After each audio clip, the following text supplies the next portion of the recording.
Oke,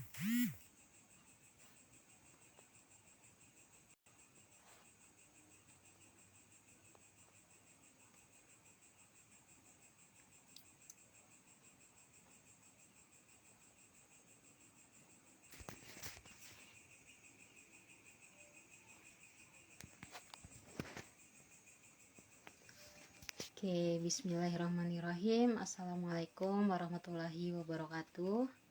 Shalom, Om Swastiastu, Namo Buddhaya, Rahayu, salam kebajikan. Oke, selamat malam teman-teman, dimanapun Anda berada. Ya, kembali lagi dalam acara Hahaha seputar Ramadan bersama Cadar Garis Lucu. Saya Ruwaidah, salah satu member Cadar Garis Lucu. Malam hari ini kita akan bincang tentang meneladani puasa Nabi Muhammad SAW, merespon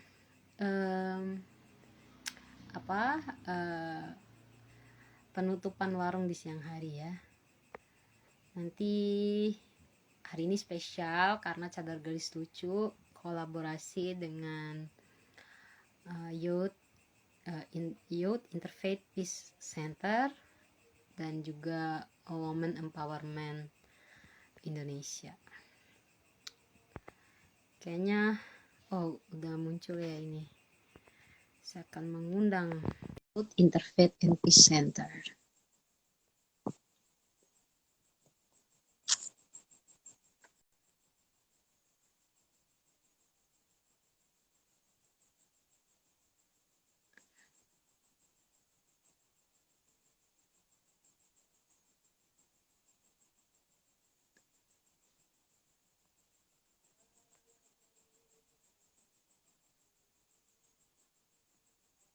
Coba undang ya.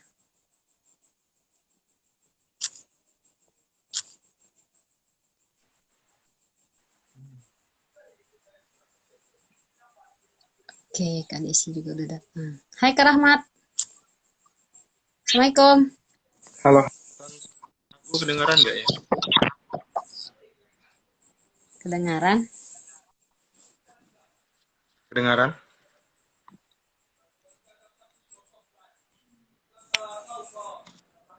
Masih terputus. Halo?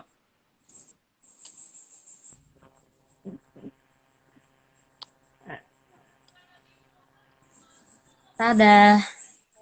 Hai guys. Halo? Kedengeran? Ya, kedengaran Kak Rahmat. Sudah. Sip. Suaraku Hai Kak kedengeran? Desi. Kedengeran nggak, Wei? Ini Kalau Frida. suara Iya, aku putus kedengaran. atau nggak kedengaran, kabarin aja ya. Soalnya takutnya jaringannya. Oke. Siap. Aduh, seru sekali. Terima kasih para akhi wa ukhti sudah berkenan ya diculik. Hai teman-teman, selamat datang. Jadi ini Kita mau ngapain? udah di mau 10 Ramadan terakhir ya. Apa kabar nih, akhi wa Dan ukhti? terakhir, jangan ahli lah. Gimana gitu? Ahli kan punya gender tertentu. Saya tidak termasuk bagian dari itu. nambah atau turun berat badannya nih? Oh ya? Oke. Senang sekali bisa ini bareng gitu ya. Alhamdulillahirrabbilalamin teman-teman. Jadi kita mau membahas ya hal-hal seputar kita. Hai Kak Ulfa, selamat datang. Koneksi aman ya Kak?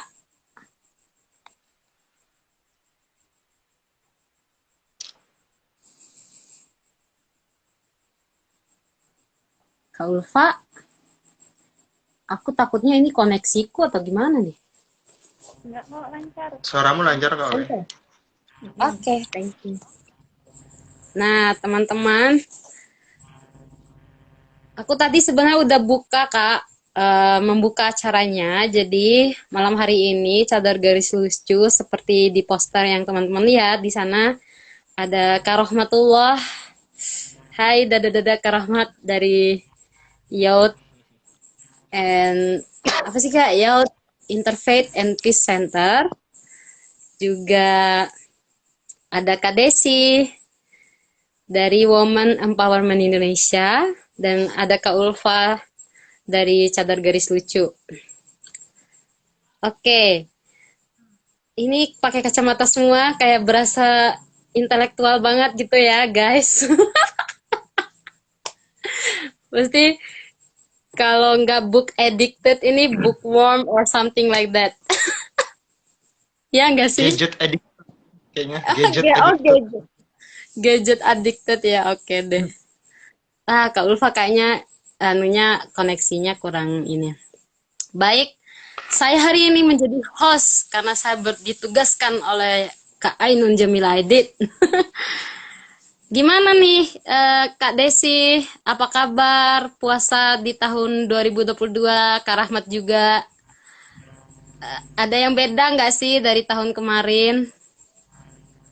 Jelas, ada dong. Apa tuh Kak Desi? Jelasin dong. Teh Desi dulu lah. Puasanya sudah berdua. Iya, Iya. alhamdulillah. Dengan yang halal. Dulu kan lebih sendiri. Ya, berjuang sendiri, ya kan. Bangun sahur sendiri, nggak ada yang bangunin, ayah nggak bangunin. Mantap. Kak, mic-nya diangkat dong, biar Oke. ini. Gini, kedengeran? Iya betul, kedengaran. Kalau Kak Rahmat gimana? Masih di tengah pandemi nih. Masih di tengah pandemi sih, tapi alhamdulillah sepertinya nanti yang akan lebih banyak bicara tentu Teh Desi ya, yang kesehatan, tapi kayaknya lebih membaik ya kondisi sekarang daripada 2 tahun sebelumnya. Jadi bersyukur juga untuk tahun ini bisa lebih banyak berkumpul dengan keluarga sih. Kalau sama, ada nggak yang berbeda antara tahun lalu dan tahun sekarang? Sebenarnya nggak ada yang berbeda sih, masih sama. Statusnya juga masih sama, jomblo. Mantap. Ya teman-teman silakan, Kak Rahmat masih jomblo loh guys. Bisa lah. Hai Kak Ulfa. Halo. Alhamdulillah. Suaranya. Apa kabar Kak Ulfa? Alhamdulillah kabar baik, Mbak. Gimana Suaranya puasa berat tahun ya? ini? Enggak sih. Gimana nih udah mau 10 hari terakhir Ramadan? Bagaimana puasa tahun ini? Beda nggak sama tahun kemarin? Sebenarnya sama saja, meskipun ada yang berbeda ya, dari nanti kita bahas perbedaannya. Ya, Iya. tahun kemarin saya puasa hamil ya, Mbak. Tahun ini saya puasa menyusui, tapi alhamdulillah nggak ada yang bolong. Jadi sama saja nggak ada bolongnya. Tahun lalu juga mulus-mulus, alhamdulillah, meskipun menyusui dan hamil juga. Keren. Alhamdulillahirrahmanirrahim, berarti sehat semua ya. Jadi sahabat Cadar Garis Lucu dimanapun berada, dan teman-teman YIP Center dan Women Empowerment Indonesia. Wah, pokoknya inilah ya. Semangat kalau bisa berpuasa. ganti background. Iya, sekarang tuh udah canggih ini si Instagram nih. Dia terus Lama nggak memperbaharui. Instagram. Iya, nah teman-teman, hari ini kita tuh tidak dikatakan terlambat ya untuk membahas topik ini karena emang kayaknya bakal selalu aktual. Meneladani puasanya Nabi Muhammad SAW, merespon penutupan warung di siang hari. Ini topik yang gimana ya? Polemik nggak sih? Karena apa? Ini tuh jadi kayak bahan diskusi kita di dalam grup WA, terus kayak kita pingin ngangkat ke publik gitu. Apa sih kalian berdua? Lucu banget. Sorry. Cari efek. Iya. Gitulah mainan di tengah pandemi tuh begini ya. Tadi Kak Desi efek yang warna biru pertama tuh cantik loh. Yang mana? Ini aku ikut-ikutan nih, lagi loading. Tergantung amal ibadah itu, Iya. Nah, kembali ke topik nih. Ya. Apa namanya? Apa sih yang refleksikan selama bulan Ramadan tahun ini buat kakak-kakak semua? Mungkin Kak Ulfa dulu deh. Oke. Ya, dimulai dari yang paling muda. Dia merasa paling muda. Oke, terima kasih banyak Kak Roida, Kak Desi, dan Kak Rahmat. Alhamdulillah ini first time aku ketemu dengan Kak Desi dan Kak Rahmat. Ya, untuk refleksi Ramadan ya sebenarnya ada beberapa hal yang menurut aku berbeda. Kalau yang samanya ya tadi nggak ada bolongnya. Sampai hari ini alhamdulillah belum bolong sih. Untuk perbedaannya, aku merasa bahwa puasa kali ini bukan lagi persoalan menahan lapar dan haus. Kalau persoalan itu kayaknya udah selesai.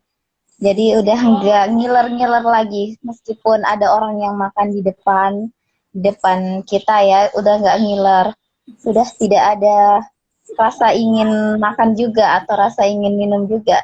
Semua sudah biasa, bahkan dengan kesibukan yang padat dari hari Senin sampai Senin kembali, dari pagi sampai malam, itu sampai berbuka ya, itu sudah tidak terasa lagi haus, karena mungkin saking sibuknya ya. Jadi sudah tidak berada di situ, fokusnya sudah berbeda. Cuma tantangannya adalah pada Ramadan kali ini bagaimana bisa untuk terus berhusnuzon, itu yang pertama. Kemudian bisa mengontrol emosi. Tuh. Jadi kalau Ramadan kali ini aku merefleksikan bahwa aku harus terus belajar untuk mengontrol emosi di tengah kepadatan jadwal ya, di tengah kepadatan jadwal baik itu di rumah maupun di tempat kerja dan di kampus. Otomatis kan mumet ya, terlalu banyak pikiran, sedikit yang ngasih marahnya, kasih jengkel udah bisa naik pitam. Nah di situ tantangannya. Jadi bukan lagi persoalan ngiler-ngiler karena makanan. Sekalipun orang makan makanan yang enak, yang mahal di depan kita, itu di depan saya ya, udah nggak ngaruh. Jadi sekarang persoalannya bagaimana bisa emotional kontrolnya itu. Dan bagaimana supaya bisa terus berhusnuzon kepada Allah dan kepada orang lain. Dan ada juga nih yang menarik. Saya kerap ditanya mengenai bacaan Al-Quran ya Kak. Udah sampai di mana bacaan Al-Quran di bulan Ramadan kali ini? Saya sempat merenung sebenarnya. Saya merasa ada kemerosotan dari tahun sebelumnya, tapi itu murni kesadaran diri sendiri. Kalau tahun sebelumnya saya sudah berupaya dan saya merasa dikejar dengan target bahwa dalam satu hari harus sekian halaman, harus sekian juz, dan harus tamat 30 juz dalam satu bulan. Saya merasa itu bukan diri saya dan saya merasa tidak tulus melakukan itu karena mengejar target dan mengejar pengakuan dari orang lain ya. Tapi kalau di Ramadan kali ini saya sudah tidak peduli dengan itu, dengan perkataan orang lain dan target-target yang orang lain tetapkan bahwa di Ramadan kita harus tamat 30 juz. Saya justru bacanya itu acak dan murni atas panggilan dari dalam, lagi karena perintah atau paksaan dari luar. Jadi itu yang berbeda di Ramadan kali ini, Kak Ruwaida. Oke, baik. Terima kasih Kak Ulfa sudah berbagi tentang kontrol diri, rutinitas, dan lain sebagainya. Sangat berkesan. Nah, kalau Kak Rahmat sendiri, apa nih kesan refleksi selama berpuasa nih? Atau Kak Desi? Iya. Eh, sorry. Saya kedengaran ya suaranya? Kedengaran, Kak. Oke, siap. Ya, terima kasih Mbak Ulfa tadi sharingnya. Salam kenal juga. Kalau sama Apes sama Mbak Desi udah sering ketemu ya kita di Jogja. Nah, untuk apa pengalaman sebenarnya kalau refleksi saya 2 tahun ke belakang kan memang puasa dilalui di Jogja ya. Lebih banyak apa dilalui secara personal sendiri beribadah di rumah semuanya pagi 2020 itu ketika awal-awal pandemi itu benar-benar full satu bulan itu di kosan aja gitu ya di Jogja. 2021 mulai agak dibuka tapi masih ada jaga jarak, ada protokol yang lebih kuat, lebih ketat gitu ya. Dan di 2022 ini saya merasakan Ramadan uh, yang mungkin kembali ke sebelum pandemi, euforianya ya, maksudnya apa semangat orang-orangnya, terus ke masjidnya, ramenya, ya euforianya mulai kembali ke yang sebelum pandemi ya setelah dibuka juga kemudian ada upaya-upaya vaksinasi yang lebih kuat sehingga ya harapannya bisa herd immunity juga.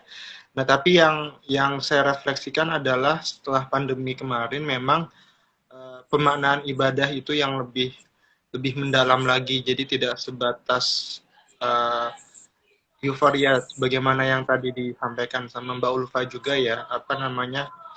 Ketika baca Al-Qur'an terus-menerus rutinitas tapi itu tidak dari dalam diri sendiri. Nah, itu juga selama 2 tahun kemarin ketika tidak ada ibadah yang secara komunal ya secara komunal di masjid itu yang aku rasakan.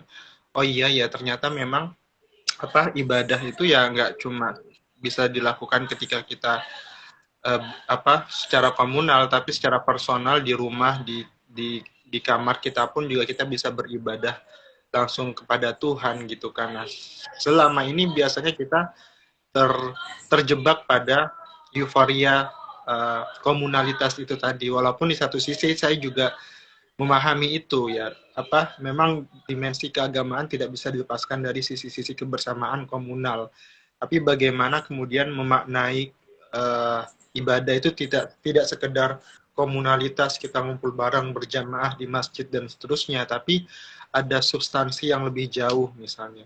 Tidak sekedar misalnya sholat berjamaah di masjid mengejar 27 rakaat, 27 pahala lebih banyak dari sholat sendiri, tidak di situ posisinya, tapi bagaimana misalnya dengan kita beribadah di masjid misalnya melihat bersilaturahmi juga dengan masyarakat sekitar, berinteraksi, kemudian saling mengenal satu sama lain, oh ternyata ada yang kekurangan, kita bantu dan seterusnya. Lebih ke situ sih dan terakhir mungkin juga di tahun ini akhirnya aku memberanikan diri lebih untuk apa ya istilahnya mungkin kalau teman-teman Kristen itu melayani lah ya melayani di masjid-masjid, di tempat-tempat ibadah yang mungkin sebelum pandemi aku kayak merasa masih menarik diri untuk mau langsung terlibat di masjid-masjid apa berbagi sharing ilmu gitu ya, sharing pengetahuan.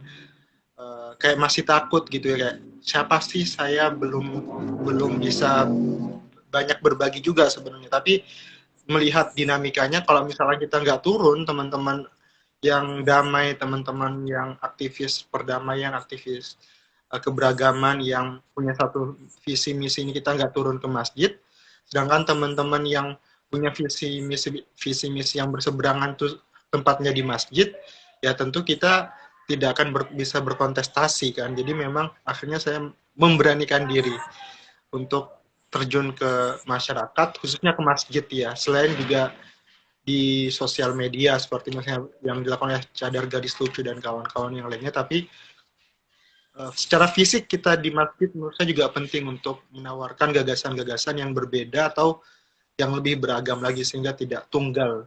Ceramahnya itu nggak itu lagi, nggak itu lagi. Ini itu. Terima kasih.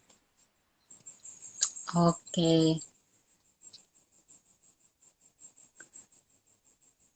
Terima kasih Kak Rahmat.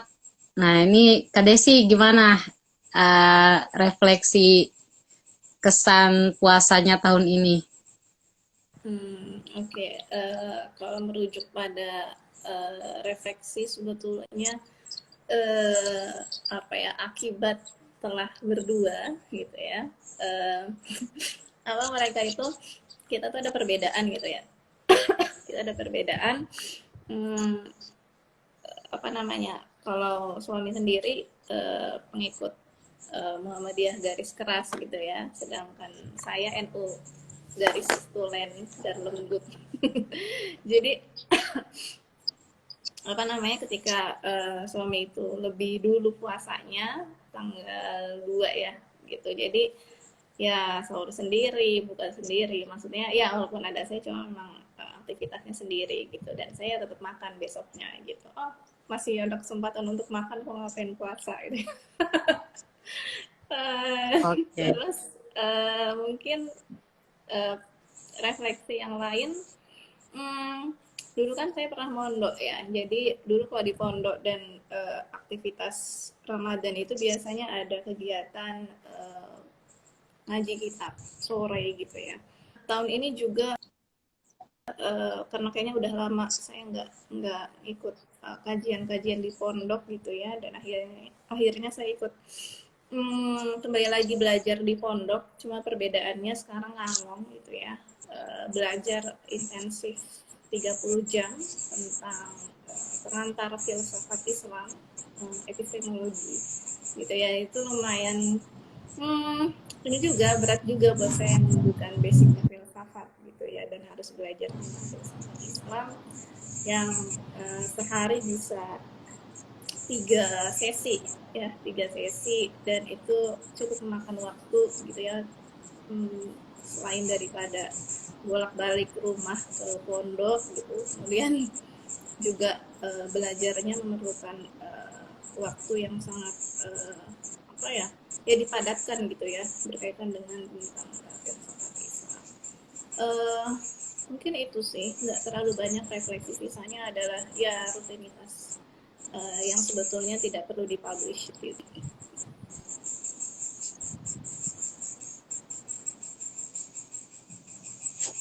Oke.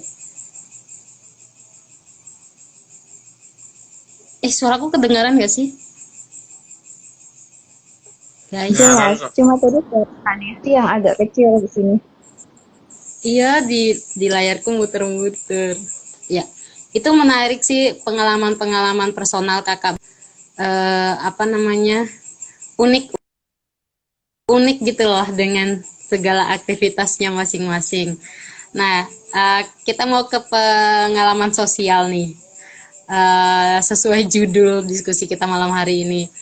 Hmm, ada apa ya namanya, setiap bulan Ramadan tuh kayak udah biasa gitu loh, orang-orang kayak harus tutup warung kayak gitu, dan apa namanya, bahkan ada beberapa daerah itu dia punya perda, dan perdanya itu udah sejak tahun-tahun yang lalu-lalu gitu, yang kayak mendorong warung-warung tuh harus ditutup kalau di siang hari untuk menghormati orang puasa kayak gitu.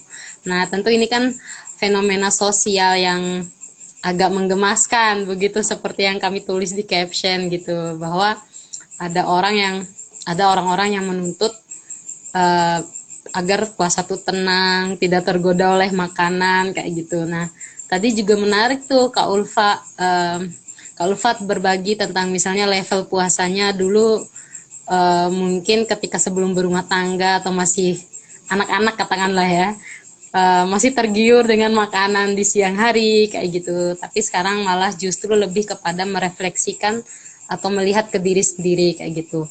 Nah, ini random aja ya, terserah siapa yang mau respon duluan tentang ini, bahwa uh, menurut teman-teman muda, perlu nggak sih yang kayak begitu tuh, menutup warung dan sampai dibuat kebijakannya kayak gitu? Apakah itu bijak menurut teman-teman kayak gitu? Silakan, siapa yang mau merespon?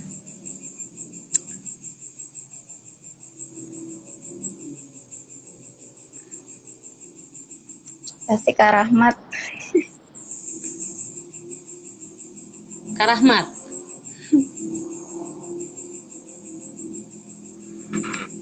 Nggak ada yang mulai ya. Iya dah, aku nanti pertanyaan nanti mungkin teman-teman yang lain juga bisa menambahkan ya. Hanya eh, kalau aku pribadi melihat fenomena itu, bahkan ada beberapa daerah yang sudah terbit perdanya ya. Atau kalau nggak salah di tempatnya Teh Desi juga ya, enggak sih? Perdanya itu salah satunya. Ya, correct me if I'm wrong. Nah, dan ada beberapa tempat lain juga, dan mungkin juga ada yang nggak ada perdanya, tapi konsensusnya masyarakat di situ atau beberapa aksi-aksi. Nah, kalau kalau saya pribadi melihat itu disayangkan sekali ya, maksudnya itu tidak perlu terjadi dan tidak perlu ada juga. Kenapa? Karena sebagaimana tadi juga disampaikan sama teman-teman bahwa berpuasa itu kan kita mengendalikan diri kita. Kok malah orang lain yang disuruh untuk uh, supaya uh, kita jadinya aman, maka orang lain kita tuntut untuk uh, menghormati kita. Kan poinnya tidak di situ. Justru ketika kita berpuasa itu, maka kita ya udah kita menahan diri untuk tidak makan, untuk tidak beraktivitas hal-hal yang bisa membatalkan puasa. Jadi tetap kalau menurutku sih ya tetap dibuka aja tempat-tempat makan, rumah-rumah makan yang ada.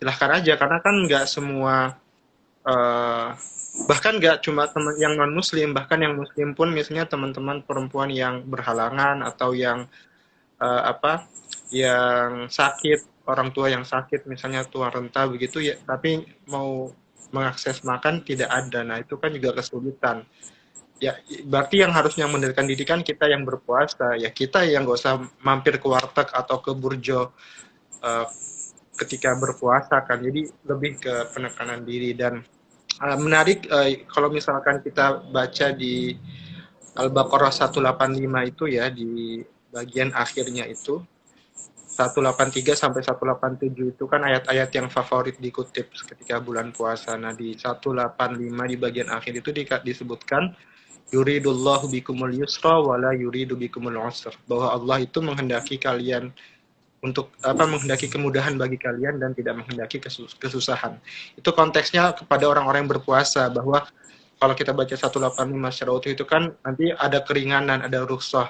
Orang-orang yang sakit, orang-orang yang tua renta atau dalam perjalanan itu diberikan keringanan untuk tidak berpuasa. Nah, Allah saja kepada orang-orang yang berpuasa itu memberikan keringanan. Ini dalam beribadah. Ini welas asihnya Allah kepada manusia. Apatah lagi kita sebagai manusia kepada sesama manusia yang lain yang sakit, yang tidak punya yang punya hajat untuk bisa makan, atau juga non muslim, atau juga penjualnya sendiri yang butuh uang untuk nafkah sehari-hari sehingga harus buka. Nah, harusnya kita juga memberikan kemudahan, bukan justru malah menyulitkan pedagang untuk berjualan, menyulitkan orang-orang yang butuh makan untuk bisa mengakses makanannya. Jadi poinnya di memberikan kemudahan tadi, karena Tuhan sendiri pun memberikan kemudahan kepada kita, masa kemudian kita menyusahkan orang lain. Mungkin itu dari saya, dan tentu teman-teman di sini, teman-teman perempuan juga punya pengalamannya juga ya, mungkin juga nanti bisa di-sharingkan ya tadi terkait dengan kesulitan-kesulitan itu. Mungkin itu, Awen. Oke, terima kasih Kak Rahmat. Aku terkesan sekali ketika Kak Rahmat bilang orang yang sakit, orang yang haid itu pasti butuh mengakses makanan kayak gitu loh. Nah ini ada komentar menarik dari Kak Ainun.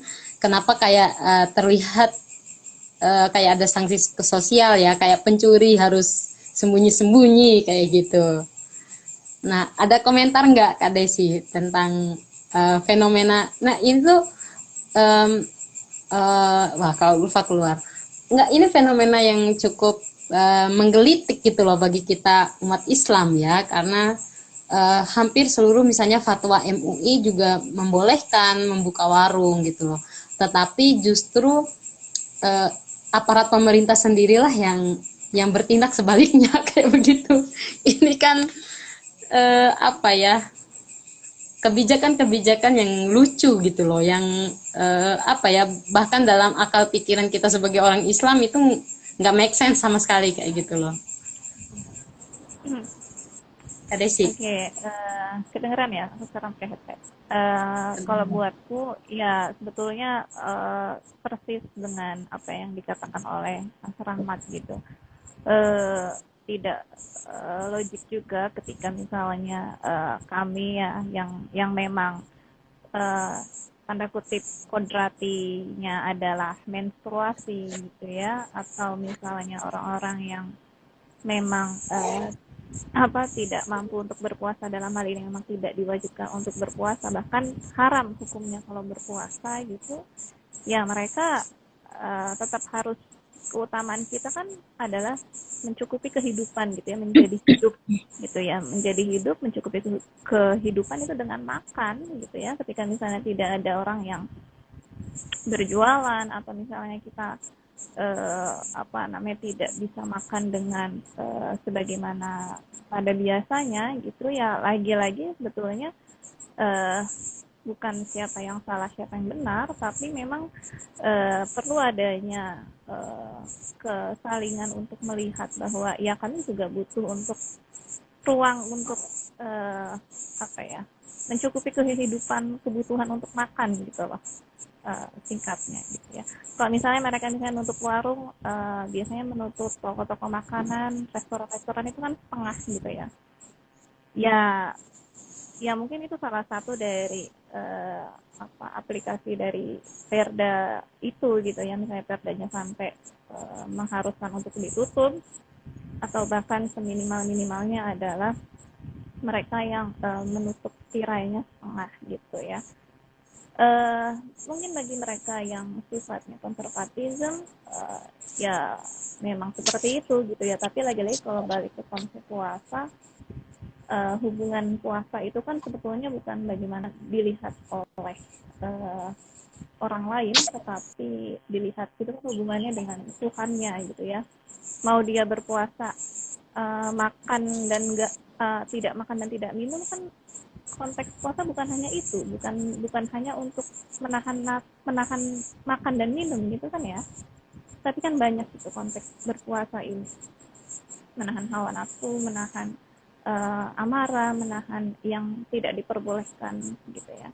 Jadi bukan hanya persoalan urusan makan doang gitu, kemudian kita jadinya ribet sendiri gitu. Lagi-lagi selain misalnya perempuan, kemudian misalnya anak-anak yang memang belum balik gitu, orang tua, lansia yang misalnya memang tidak kuat untuk berpuasa dan mereka harus membayar fidyah gitu, itu kan mereka juga semua adalah orang-orang yang tidak wajib berpuasa gitu ya. Ya buat saya miris, sekaligus ya tadi perlu ditertawakan aja gitu ya hal-hal yang kayak gini. Tapi so far mungkin sudah mulai aware juga ya bahwa penutupan, bahkan penggerudukan gitu ya. Kalau dulu kan kayaknya waktu kita kecil tuh banyak terjadi penggerudukan bahasanya, kalau saya penggerebekan gitu ya. Itu kayaknya nggak etis juga gitu ya. Orang juga mencari nafkah di situ gitu ya, di saat bulan Ramadan. Tapi mereka seolah-olah menjual hal-hal yang haram, menjual hal yang dilarang gitu ya. Itu tidak etis dan miris gitu. Sekarang sudah mulai aware ya, kebijakan-kebijakan MUI juga misalnya sekarang sudah mulai menghormati teman-teman yang memang menjalankan usahanya di siang hari gitu, ataupun juga teman-teman selain yang memiliki agama Islam gitu. Oke, terima kasih Kak Desi. Ini menarik. Ngomong-ngomong, Kak Ulfa koneksinya oke nggak tuh? Ini emang agak ini ya, polemik memang dalam mindset berpuasa itu. Apakah kadang-kadang puasa itu kan sebagai alat gerak sosial, tetapi dipahami hanya untuk makan tok kayak gitu. Tapi ada satu fenomena yang lain yang sangat anak milenial banget ya, yaitu tradisi memotret makanan. Nah ini kalau warung ditutup di siang hari, boleh nggak tuh memotret makanan di siang hari? Kak Ulfa, silakan Kak Ulfa responnya. Ya, baik. Terima kasih banyak, Kak Roida. Pertama, saya ingin membahas dulu sebenarnya puasa itu urgensinya apa sih sebenarnya? Puasa itu kan urgensinya sebagai riadah ya, latihan untuk kita menegakkan keadilan, keseimbangan ya. Gimana kita bisa berlaku adil? Adil itu bukan berarti sepertinya sama, tapi adil itu menempatkan sesuatu pada tempatnya. Nah, saya teringat dengan perkataan Gus Dur, Muslim yang terhormat adalah Muslim yang menghormati yang tidak berpuasa, gitu kan? Jadi kalau menurut saya ya Kak, orang yang berpuasa itu bukan gila hormat, tapi dia terhormat dan menghormati orang yang tidak berpuasa. Nah, seperti tadi yang sudah disinggung oleh Kak Rahmat dan Kak Desi, puasa itu kan sejatinya melatih kita supaya iman kita ini lebih tebal, lebih kuat. Apa hanya karena godaan berupa makanan, aroma dan potret makanan lantas iman kita goyah? Padahal eh, inti dari puasa bukan hanya sekedar menahan haus, menahan lapar gitu. Dan kalau masalah potret makanan ini justru suatu hal yang lucu ya Kak. Lucu sekali jika kita sekarang memotret makanan, memposting makanan karena alasan menghargai orang yang berpuasa. Lah, emangnya itu bisa saja sih kalau kita yang jadi pemilik sosmed, kita bisa melarang semua orang dan tidak ada juga sih manfaatnya kalau misalnya kita melarang orang lain, tidak ada juga untungnya untuk kita ya, untuk kita pribadi. Saya membayangkan bagaimana kita hidup di luar Indonesia, katakanlah di teman-teman yang hidup di luar negeri, yang hidup di antar negara, orang-orang yang mayoritas non-Muslim, bukan Islam, mereka tantangannya lebih luar biasa daripada kita. Nah, justru kita yang mayoritas Muslim ini kenapa begitu ciut keimanannya hanya karena persoalan potret makanan, hanya persoalan aroma makanan. Tadi ada saya lihat Mbak Nun mengkomen merasa semacam ada sanksi sosial ketika kita makan kedapatan di warung kemudian dapat cibiran. Ini juga saya punya pengalaman. Jadi kan di sekolah itu, di tempat kerja ya, minggu pertama itu libur, minggu pertama puasa, minggu kedua puasa kita masuk. Nah, di hari pertama puasa itu, di hari Senin itu pertama kali masuk, anak-anak kelas 1 SD dia tidak mendapatkan catering. Kan biasanya kita catering ya, setiap sekolah kita ada catering.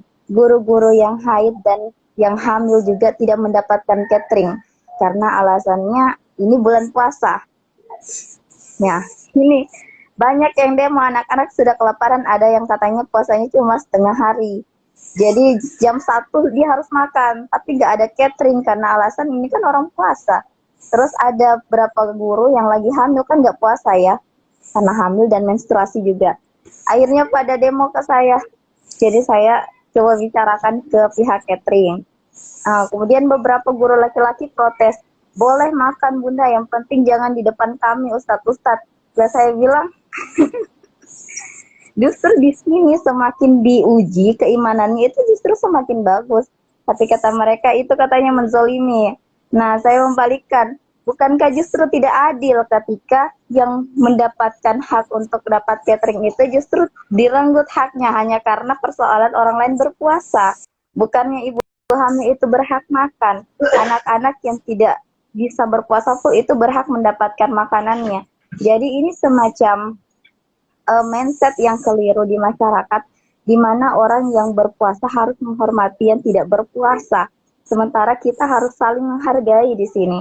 Harus saling menghargai baik yang berpuasa maupun yang tidak. Dalam artian kalau masalah perda tadi, saya kurang setuju sebenarnya jika ada pemerintah daerah yang menerapkan ini. Karena kan di sisi lain jika kita melihat dari segi finansial ya, banyak yang menggantungkan rezekinya itu dari warung-warung mereka, dari kios-kios mereka. Lantas kalau ditutup, bagaimana penghasilan mereka? Gitu. Kemudian Bagaimana ibu-ibu yang misalnya menstruasi, hamil, atau menyusui, itu kan pasti membutuhkan makanan ya. Ketika tidak ada makanan di rumah atau tidak bisa masak di rumah, dia ingin mencari di luar, lantas warung-warung tertutup. Mau bagaimana lagi? Bukankah ini bentuk ketidakadilan yang dibungkus dalam hal toleransi, padahal itu bukan toleransi sebenarnya. Adil itu kan menempatkan sesuatu pada tempatnya. Nah, kalau tidak seimbang seperti ini, justru di situ ketidakadilan. Jadi menurut saya ini bukan suatu kebijakan. Ini kebijakan, tapi kebijakan yang bengkok, Kak. Itu sih kalau saya. Jadi posting aja nggak apa-apa kalau mau posting makanan. Apalagi kan sekarang lagi rame ya, hampers, parcel, ya udah posting aja. Ada yang promosi, apalagi yang selebgram kan. Di situ kan ada yang endorse segala macam. Yang bagian memang dia profesinya sebagai fotografer. Saya kan ada teman dia fotografer tapi khusus fotografer makanan gitu, kuliner ya. Jadi gimana dong nasibnya dia kalau misalnya dia dilarang untuk memotret makanan di saat puasa di siang hari, sementara dia mendapatkan cuan dari profesinya itu sebagai fotografer dan kemudian endorse. Ini kan jadinya terkesan ini mengambil hak orang lain ya. Ya. Jadi menurut saya kebijakan ini perlu ditinjau ulang kembali. Apakah ini tidak terkesan pincang? Apakah ini sudah rata atau malah pincang satu sisinya gitu, Kak. Makasih. Oke, baik. Ya, just for information buat Kak Rahmat dan Kak Desi dan teman-teman semua, Kak Ulfa ini adalah kepala sekolah ya. Kepala sekolah di TK apa SD ya Kak? Lupa aku. SD. Jadi iya SDIT ya, berarti ada beban kepemimpinan juga ya ketika diprotes para ustadznya. Ini menarik nih. Kira-kira dari Kak Desi atau Kak Rahmat mungkin, apakah itu termasuk bagian dari maskulinitas beragama? karena karena ini menarik nih kalau pakai perspektif gender ya. Ya karena ini jangan makan, karena kalau umumnya kan laki-laki tidak dilihat kecuali mungkin yang sakit ya. Tapi laki-laki umumnya pasti bisa full 30 hari kayak gitu kan. Ya mesti Aku kalau dibilang gini, Kak. iya. Ya udah, gak apa-apa kasih catering, yang penting kita dikasih duit untuk buka. Oke. Udah berarti udah lobby ya Kak anunya cateringnya ya. Udah. Soalnya kan gak ada kalau gitu ya, kasihan. Ih, kasihan ya anak-anaknya. Nah, menarik juga tentang misalnya hambatan-hambatan kodrati tadi, misalnya melahirkan, menyusui, ada yang hamil juga, dan juga anak-anak. Kalau pandangan Kak Desi sendiri, eh, gimana itu Kak tentang seperti itu ya? Maksudnya kadang-kadang spiritualitas perempuan itu atau ketakwaan perempuan itu ya terbatas karena, atau kadang-kadang ada loh teman-teman perempuan tuh yang menghardik dirinya sendiri kayak ya nggak bisa sholat id haid kayak gitu, ya nggak bisa dapat puasa pertama karena haid kayak gitu. Jadi nah ada yang mengutuk dirinya sendiri gitu loh, padahal istilahnya kan haid itu juga anugerah Tuhan kayak gitu kan.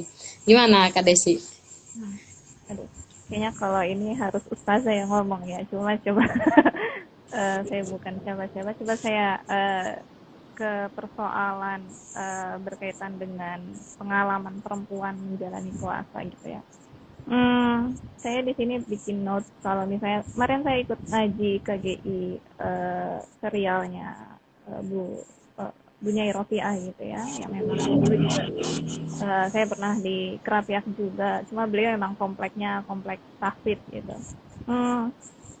Untuk pengalaman perempuan sendiri memang jadi gimana ya, juga sama tadi Mbak Ulfa gitu ya, dengan diprotes oleh ustadz-ustadznya ya, mereka itu kan laki-laki gitu ya, mereka seringkali itu tidak tahu tentang persoalan ketubuhan perempuan, persoalan-persoalan yang sebetulnya yang mereka tidak merasakan sama sekali gitu ya.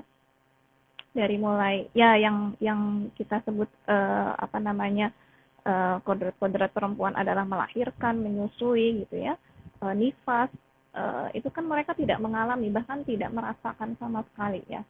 Mereka hanya mengeluarkan suatu kenikmatan, yaitu keluarnya sel sperma, keluarnya sperma, cairan sperma gitu ya. Itu pun dikeluarkan gitu. Dan mereka tidak dan itu apa ya? Depend on daripada teman-teman perempuan ya, perempuan yang mengalami setiap bulannya adalah menstruasi gitu ya.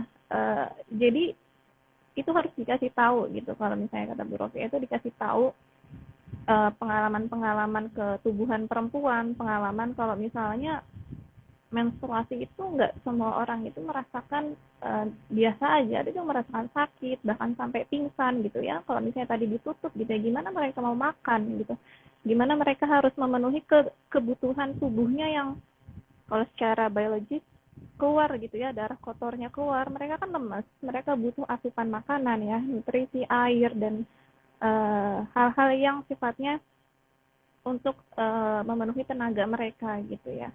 Kalau mereka lagi-lagi sulit ya, bahkan disulitkan untuk mencari makanan ya, lagi-lagi zolim, malah mereka yang zolim gitu ya, karena konsep kita misalnya menstruasi ini kan bukan dari kita, tapi dari ya kita memang sudah mendapatkan itu gitu. Jadi kalau tadi bilang Kak Ulfa betul banget gitu ya, tentang sifat adil, tentang siapa yang sebetulnya zalim, ya kalau mereka adalah orang-orang yang tidak mengerti persoalan pengalaman perempuan, ya kita harus banyak speak up gitu, teman-teman perempuan, teman-teman ibu-ibu gitu ya. Kita harus banyak berbicara kepada mereka bahwa oh, menstruasi itu sakit loh, bahkan misalnya saya harus minum jamu ini, minum ini, harus terapi ini gitu ya. Jadi nggak melulu persoalan misalnya kecukupan makanan gitu ya, bahkan psikologis juga gitu. Belum misalnya nanti kalau misalnya hamil itu akan lebih banyak lagi ceritanya gitu. Jadi ya harus dikasih tahu gitu ya, berkaitan dengan spiritualitas itu terbatas karena kita memiliki batasan-batasan kodrati, itu salah besar gitu ya. Ketika dulu misalnya saya umroh tahun 2019 dan saya itu full, nggak full sih, kira-kira berapa hari ya, 5-7 hari itu saya haid gitu. Padahal saya doa kalau saya itu pengen ibadah, ya Allah saya itu pengen ibadah dan semoga nggak terjadi haid gitu, karena itu memang sudah jadwalnya gitu ya, di kalender itu sudah jadwalnya untuk menstruasi gitu. Saya apa daya udah upaya untuk minum obat pengendali haid gitu ya, sampai beli di apotek di Madinah waktu itu, tapi tetap aja keluar darahnya gitu ya. Jadi setiap melakukan ibadah, misalnya mau tawaf, mau sholat, mau apa, itu saya selalu mandi dulu baru tawaf, mandi dulu baru sa'i, kayak gitu-gitulah melakukan ibadah di sana gitu. Jadi ada dua sebetulnya kalau saya lihat, misalnya memang kita betul-betul ingin semaksimal mungkin ingin bisa datang dan beribadah, ya kita lakuin ya, kita harus mandi besar misalnya. Yang kedua, itu bukan suatu kesalahan kita, itu bukan suatu hal-hal yang perlu kayak menjijikan gitu, karena akhirnya kita tidak bisa menyempurnakan ibadah kita. Itu salah, karena itu juga bagian dari salah satu ibadah kita gitu. Even misalnya kita tidak berpuasa karena menstruasi, ya kita tetap mendapatkan pahalanya berpuasa gitu ya. Pahala puasa itu kan bukan hanya dari berpuasa gitu. Misalnya kita hafalan, kemudian misalnya kita ngaji, kita bertemu dengan orang lain ya, senyum dan sebagainya, kita sodako, itu kan semua sebetulnya pahala-pahala yang mengalir di bulan Ramadan. Jadi bukan persoalan makan dan minum saja gitu ya, yang kemudian akhirnya bisa diterima gitu. Bahkan kita nggak tahu ketika mereka berpuasa apakah yakin diterima puasanya gitu, daripada misalnya teman-teman perempuan yang memang saat itu sedang tidak berpuasa. Jadi teman-teman yang perempuan ini nggak perlu khawatir persoalan keterbatasan karena kodrati yang kemudian akhirnya kita menempatkan diri kita subordinate daripada laki-laki gitu ya. ibadah kita jadi lebih kurang daripada laki-laki gitu. Itu kan siapa siapa yang tahu sih persoalan kayak gini, persoalan pahala, persoalan hal-hal yang sifatnya kuantitatif gitu ya. Kita semua melakukan ini ya uh, ridhonya Allah gitu. Kita nggak tahu persoalan kuantitatifnya Allah itu berbeda dengan hitung-hitungan kita gitu. Yang saya tahu yaitu tadi nilai pahalanya akan sama dengan orang yang melakukan ibadah berpuasa misalnya, atau misalnya kita lagi haji, lagi umroh, itu sama meskipun kita saat itu sedang mendapatkan halangan atau menstruasi gitu.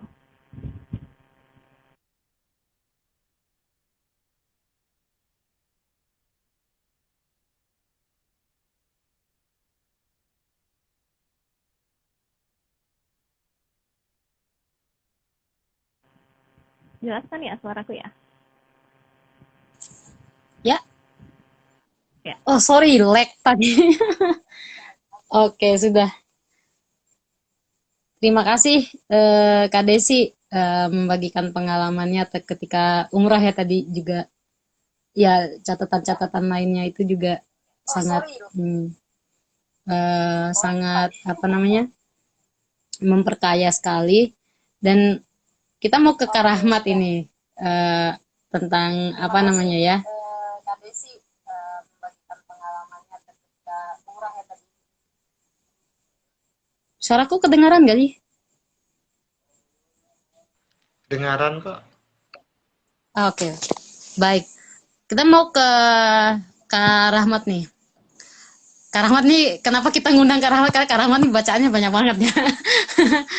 Terutama gini, dengan berangkat dari pengalaman-pengalaman tubuh perempuan tadi dan juga fenomena-fenomena sosial yang memberikan batasan-batasan tertentu terhadap ibadah puasa kayak gitu. Kak Rahmat, kita mau minta share bagaimana sebenarnya ketauladanan puasa oleh Rasulullah sendiri itu tentang kan udah jelas banget di dalam kalau nggak salah surat Al-Anbiya apa Al-Ahzab ya yang apa sih Allah tuh berfirman yang laki-laki baik yang beriman, laki-laki maupun perempuan beriman, yang berpuasa, yang beramal soleh, itu sama di sisi Tuhan kayak begitu ya. Wasqaimin, wasqaimat kayak gitu dan seterusnya itu ayat ya. Kita tahu semua ayat itu dan juga tadi karena juga mention tentang Tuhan tuh tidak menghendaki kerumitan untuk kalian gitu, tetapi justru menghendaki kemudahan gitu kan. Nah, tentu dalam tradisi puasa seperti pekan lalu pertemuan-pertemuan sebelumnya kita di Cadar Garis Lucu udah belajar bahwa setiap agama-agama mengajarkan tentang berpuasa gitu loh. Nah, bagaimana sih Nabi Muhammad itu sebagai seorang tokoh, dan puasa itu kan nggak hanya yang 30 hari itu ya, tapi ada puasa Ayamul Bid, puasa Daud dan lain sebagainya. Ya, itu kan spiritualitas yang ya ditawarkan lah oleh agama Islam ini kayak gitu loh. Silakan Kak Rahmat. Siap, terima kasih Teh Desi dan Mbak Ulfa. Sebelum ke teladan Nabi Muhammad, tapi sebenarnya juga menurutku berkaitan sih dengan apa yang dicontohkan oleh Nabi Muhammad juga, merespon tadi pengalaman perempuan tadi punya pengalaman spesifik yang dan khusus ya. Beberapa kali juga mengikuti kajiannya Bunyai Nur Rafi'ah juga saya jadi tambah pengetahuan, walaupun bukan pengalaman ya, kembali karena pengalaman melahirkan, menyusui, dan itu semua itu adalah pengalaman yang memang dilalui oleh teman-teman perempuan dan tidak dialami oleh laki-laki. Maka menurutku pertama kali ini saya mewakili saya sebagai seorang laki-laki tentunya minimal kita aware, tahu ya, tentu tidak bisa mengalami tapi setidaknya tahu bagaimana pengalaman-pengalaman keperempuanan itu kemudian sehingga kita bisa meresponnya secara bijak dan tahu juga proporsinya bahwa memang di satu sisi ya setiap manusia punya keunikannya masing-masing, itu yang pertama. Jadi tidak bisa disamaratakan juga Karena bahkan pengalaman hidup kita setiap orang itu juga punya keunikannya masing-masing dan tidak bisa digebiah uyah gitu ya, disamaratakan. Nah, menarik kalau misalnya kita lihat juga tadi saya mention ayat puasa itu di 185 sampai 183 sampai 187. Barusan aja tadi habis sholat tarawih ketika coba saya buka lagi Al-Qur'an. Kemudian bertanya di ayat 187 itu cukup panjang ya ayatnya. Uhilla lakum lailatas syiyamir rafathu ila nisaikum, ya dihalalkan bagi kalian dan seterusnya itu. Kemudian setelah itu ada kalimat ini yang aktivis gender tentu sudah tahu ya, atau sudah familiar begitu ya. Kalimatnya adalah hunna libasul lakum wa antum libasul lahun. Relasi antara laki-laki dan perempuan di mana kita saling seperti pakaian. Jadi saling menutupi, saling melindungi dan saling mengisi satu sama lain. Jadi antara laki-laki dan perempuan itu saling seperti pakaian yang saling melindungi satu sama lain. Kemudian saya bertanya ketika membaca ayat ini rangkaiannya bicara tentang ayat puasa. Tapi kenapa kemudian ada nyempil satu kalimat? Jadi sebenarnya satu perikop 183 sampai 187 itu kan tentang puasa. Tapi ada nyempil nih ada nyempil kalimat bahwa laki-laki dan perempuan itu bagaikan pakaian. Ini diskusinya panjang kalau bicara di tafsir ya. Apakah kemudian ini ada tidak konsistensi karena temanya tentang puasa, kemudian tiba-tiba ada bicara tentang relasi laki-laki dan perempuan. Tapi kalau yang saya bisa pahami secara personal ya, bahwa sebenarnya ada korelasinya. Karena puasa itu tentang pengendalian diri, dan ini yang diajarkan oleh Nabi, yang diteladankan oleh Nabi, bukan hanya mengendalikan diri dari makan dan minum saja, ya, mengendalikan ego kita, nafsu kita.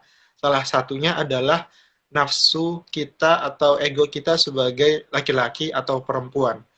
Dalam hal ini misalnya karena budaya kita kuat dengan budaya patriarki, memang akhirnya budaya-budaya yang muncul itu adalah hegemoni atau dominasi laki-laki tadi, seperti disampaikan Telva juga. Kok saya jadi namanya teh ya? Harusnya Teh Desi. Ya nggak apa-apa lah ya, sama aja lah, nggak hanya yang orang Sunda yang bisa dipanggil teh gitu ya.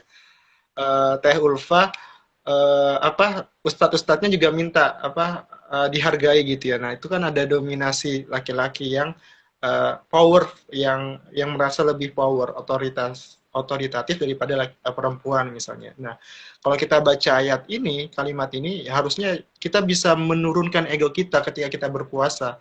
Maka kita tidak menindas ya, kita bahasnya tidak menindas atau mendominasi relasi gender yang berbeda dengan kita. Kalau misalnya saya sebagai laki-laki, maka tentu ketika saya berpuasa, maka saya harus menahan ego saya, mengendalikan ego saya supaya saya tidak menzolimi atau tidak menindas perempuan misalnya, atau juga orientasi seksual lainnya yang berbeda dengan saya misalnya. Walaupun kita berbeda, tapi saya tidak punya hak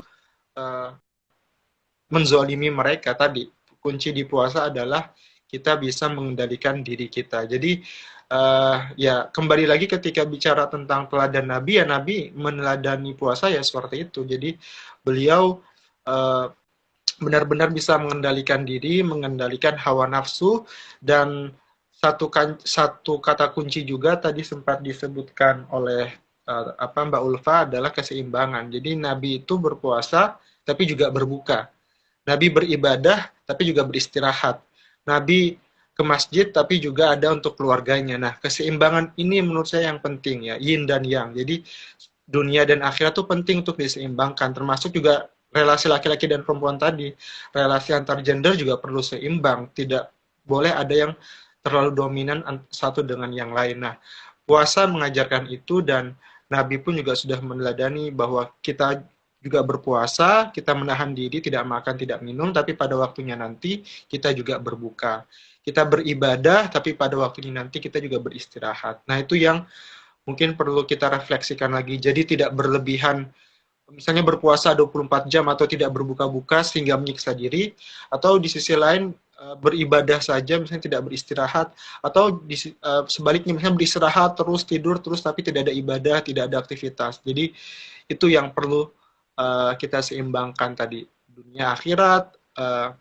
Ya semuanya perlu seimbang lah, karena kalau tidak seimbang tentu akan chaos gitu ya. Itu sunatullah juga kan, alam raya kalau tidak seimbang, ada satu saja yang keluar dari garis edar, garis orbitnya, ya kacau dunia ini. Jadi ya kita butuh keseimbangan, dan itu diajarkan Nabi melalui puasa yang kita lakukan saat ini.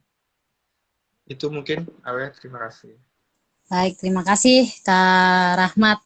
Nah, teman-teman, tadi Ida mau menyimpulkan gimana ya? Karena tadi kita membahas 3 hal yang sebenarnya memang ada benang merah, ada benang merahnya gitu loh. Yang dalam artian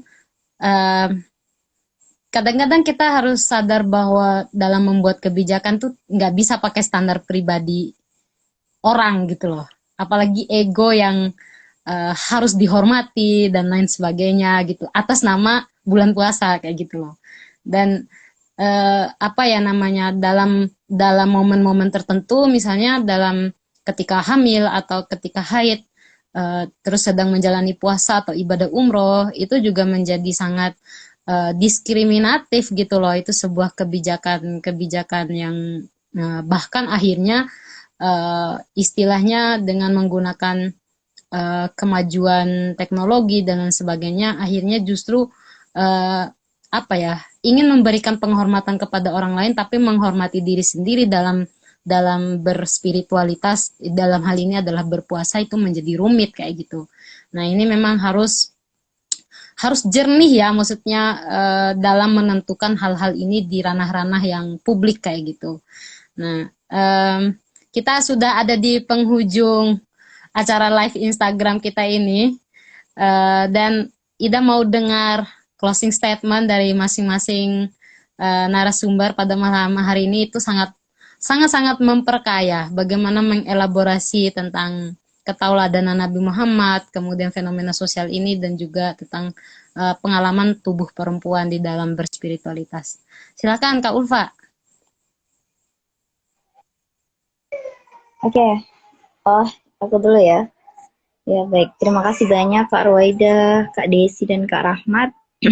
Ya, untuk closing statement-nya, gak ada sih, gak panjang-panjang. Saya cuma mau berpesan sama teman-teman dan untuk diri saya pribadi, bahwa sebelum kita ingin menjudge orang lain ataupun ingin menghakimi orang lain, kita lihat diri kita dulu sendiri ya. Jadi kalau bahasa ini yang sering kita dengar, mungkin sebelum kita mencubit orang lain, cubit dulu diri kita sendiri. Jadi kita itu konsepnya toleransi itu, jika kita tidak ingin diperlakukan seperti itu, jangan memperlakukan juga orang lain seperti yang kita tidak sukai. Nah, itu sebenarnya bahwa puasa ini bukan hanya soal relasi vertikal antara hamba dan Tuhan, tapi lebih kepada bagaimana relasi horizontal juga antara sesama hamba. Jadi kalau menurut saya, puasa itu lebih sifatnya lebih sosial sih Kak.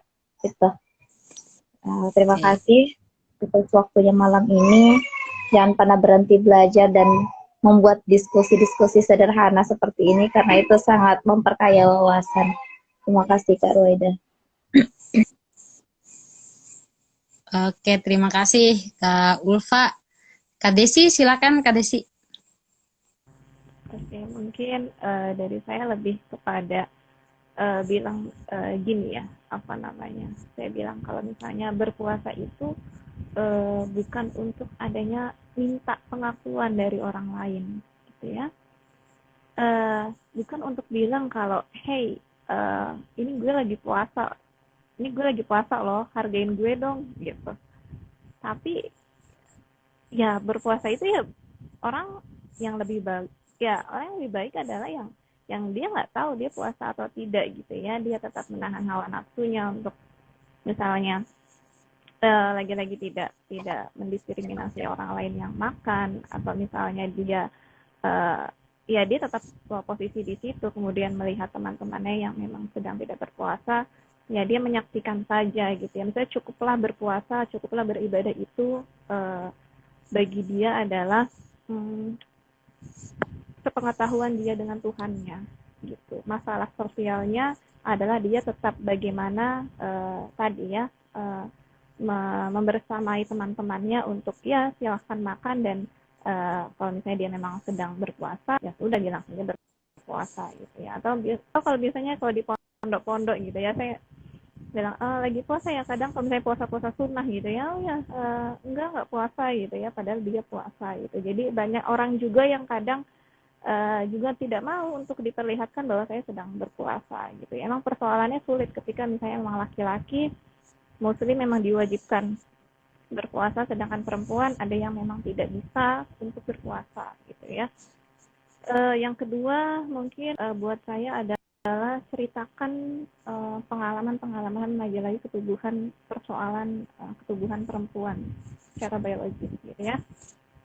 Bukan hanya menceritakan, tapi kalau saya kadang membantu melihat perspektif, misalnya gini, kemarin kan ada yang persoalan beliin pembalut gitu ya, suami minta beliin pembalut, kemudian ada yang bilang kok suaminya sih yang beliin pembalut gitu ya, ini istrinya malas atau gimana gitu ya, atau itu suaminya nggak merasa jijik beli pembalut gitu ya, nanti ditanyain gitu loh. Ini juga jadi suatu kemirisan tertentu gitu ya buat saya. Ya apa salahnya gitu ya beli pembalut, kemudian ya dia malah menjadikan as a helper gitu ya untuk istrinya yang mungkin sedang sakit, untuk nggak bisa keluar, kemudian beli pembalut gitu. Jadi ya ceritakan persoalan ketubuhan perempuan, kemudian bilang rasa sakitnya seperti apa, kebutuhannya gimana gitu ya, agar mereka tahu gitu ya. Karena kalau kita nggak cerita dan mereka nggak tahu, kalau mereka nggak tahu akhirnya menganggap kita nggak kenapa-napa, menganggap kita biasa-biasa saja gitu ya, kita sehat-sehat saja, yang akhirnya merujuk pada persoalan produksi kebijakan gitu ya. Akhirnya ya mengenyampingkan mengenyampingkan salah satu gender, atau dalam hal ini perempuan gitu. Jadi menganggap ya perempuan itu ya baik-baik aja, nggak ada apa-apa, sama seperti laki-laki gitu. Jadi diceritakan dan ya agar kebijakan-kebijakan yang diambil dan dibuat juga berdasarkan perspektif gender.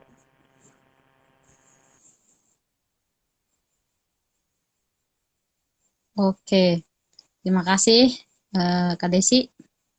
Kak Rahmat, silakan Kak Rahmat. Siap, terima kasih. Sebelumnya mungkin saya mengapresiasi ya, dari teman-teman cadar garis lucu. Bersyukur juga malam ini bisa belajar. Kebanyakan di luar sana masih flyer-flyer atau diskusi-diskusi itu all men panelis ya, atau all men speaker gitu ya. Tapi di sini saya bersyukur bisa mendengarkan suara dari teman-teman perempuan juga tadi, mempertimbangkan pengalaman perempuan itu penting supaya terjadi keseimbangan. Jadi keseimbangan bagaimana membangun relasi yang setara gitu. Nah, kemudian dengan puasa tadi mungkin yang saya refleksikan adalah bahwa puasa itu kita mengendalikan diri, bukan mengendalikan orang lain. Jadi kita mengendalikan diri kita, mengatur hawa nafsu kita, bukan memaksa supaya orang lain menuruti apa yang kita mau. Itu bukan substansi dari puasa tentunya. Di puasa itu membangun nilai-nilai kemanusiaan, bukan justru menutup ruang-ruang kemanusiaan dengan menutup rezeki orang lain, menutup orang lain untuk bisa mudah makan dan seterusnya itu ya. Dan terakhir mungkin saya mengutip satu nasihat atau mungkin satu sabda dari Nabi Shallallahu Alaihi Wasallam 1400 tahun yang lalu ketika berbicara tentang puasa. Dan ya Allahu a'lam, saya nggak tahu, kita bisa merefleksikan sendiri-sendiri apakah fenomena itu terjadi sekarang atau tidak. Ya binafsik saja lah, yang nggak usah menghakimi atau menilai orang lain, tapi kembali ke diri kita. Kata Nabi ketika ada orang yang sedang menghardik budaknya perempuan, budak perempuannya dihardik, ya dicaci maki lah sama si sang tuan ini. Kemudian Nabi melihat itu dan kemudian Nabi menyuruh, ya udah kamu makan aja. Ini dikasih makan sama Kanjeng Nabi. Kemudian si tuan ini mengatakan, ya Nabi saya sedang berpuasa, ini soim. Kemudian Nabi mengatakan, tidak, kamu tidak berpuasa karena kamu masih menggibah, mencaci, menyakiti perasaan orang lain. Ma aqallas shawwam wa ma aktsarul jawwa, kata Nabi. Betapa sedikit orang yang berpuasa dan betapa banyak orang yang lapar dahaga.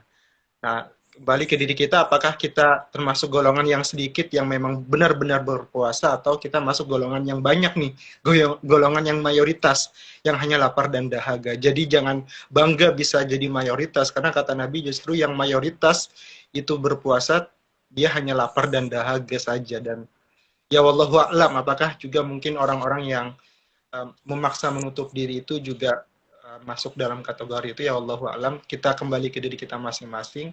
Kita masuk dalam kategori apa nih? Apakah benar-benar berpuasa atau sebaliknya? Mungkin itu dari aku. Thank you semuanya. Oke, baik. Terima kasih Kak Rahmat. Oke, teman-teman Cadar Garis Lucu, teman-teman YIP Center, dan juga teman-teman Women Empowerment Indonesia, dan Kak Ulfa, AUW Institute ya. Terima kasih banyak sudah sharing. Ida nggak akan merangkum semuanya karena Ida pikir silakan teman-teman merefleksikan lagi bagaimana sih keteladanan dan kesantunan berpuasa ala Rasulullah SAW, dan juga bagaimana teman-teman secara kritis merespon tentang penutupan warung-warung di siang hari. Dan itulah gagasan-gagasan kita pada malam hari ini. Hahaha, Cadar Garis Lucu, nggak ada lucu-lucunya, gimana ini? Aduh, harusnya besok-besok aku siapkan pantun dan tebak-tebakan ya untuk para jemaah Cadariyah dimanapun berada ya. Kayaknya udah difilter. Ini ada filternya, sudah lucu lah. Iya ya. Jadi iya ya. Oh iya, ayo Kak Rahmat tolong dipimpin. Tebak hidangan lebaran. Apa? Ketoprak. Apa ketoprak? Ketupat. THR. Nggak bisa diputar. Itu. Nggak bisa diputar ya. Baru ada. Tadi baru ada bilang kalau orang yang dapat haid pas puasa itu dia mengutuk dirinya, tapi ada satu fenomena loh, dia justru senang ya, gak puasa, gak sholat. Betul itu. Iya. Itu yang kayak gitu. Oh iya, gak satu puasa. satu lagi. Kalau yang tadi, ya perempuannya bisa bahagia. Nah, dari sisi laki-laki, ada juga loh laki-laki yang cemburu. Enak banget loh itu cewek bisa nggak puasa. Coba cowok juga bisa nggak puasa gitu ya. Coba kita nggak puasa gitu ya, kata laki-laki. Ya, itu Gitu Nawang ya. Sinawang kan. Silakan keluar darah dari kulitnya gitu ya. Padahal sakitnya bukan main, nggak puasa. Tuh Mbak Inon, tadi aku merespon sebenarnya dari perkataan Mbak Inon, apakah pahala itu kayak duit ya bisa dihitung gitu. Itu keren bahasannya. Buatkan Zoom baru dah. Jangan berebut pekerjaannya ini malaikat. Jangan halang-halangi pekerjaan Rokib Atid. Jadi nggak dapat UMR mereka. Iya. Baiklah teman-teman, terima kasih banyak. Kalau nggak salah ada 50-an lebih teman-teman yang ikut datang dan pergi masuk ke live Instagram ini, dan tentu saja terima kasih yang tulus kepada Kak Rahmat, Kak Desi, dan juga Kak Ulfa sudah berkenan datang untuk acara live Instagramnya Cadar Garis Lucu. Ya, inilah dakwah yang paling mungkin untuk dilakukan oleh kami yang beranggotakan tempatnya itu jauh-jauh, jadi hanya disatukan oleh virtual. Terima kasih teman-teman. Alhamdulillahirabbil alamin. Billahi taufiq wal hidayah. Wassalamualaikum warahmatullahi wabarakatuh. Shalom. Om Santi Santi Om. Namo Buddhaya Rahayu. Salam kebajikan. Selamat menyambut Lebaran para istri orang dan para jombloan. Sampai jumpa di sesi live Instagram CGL selanjutnya. Bye-bye. Thank you semuanya. Thank you Mbak Ulfa, Teh Desi, Awe. Foto dulu yuk.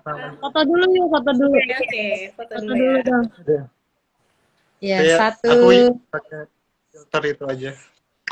Ya udah, tunggu filternya si Kak Rahmat. Udah belum? Satu, Sudah itu ya, dua, Pak. cheese. Oke, satu, dua, cheese. Sip, thank Oke, you ya. Jangan Kayak ini bosan. nya izin live Apa, ya. Kak Ulfa? bisa Mm-mm. bisa. Oh, oke, siap. Bye-bye. Iya. Bye.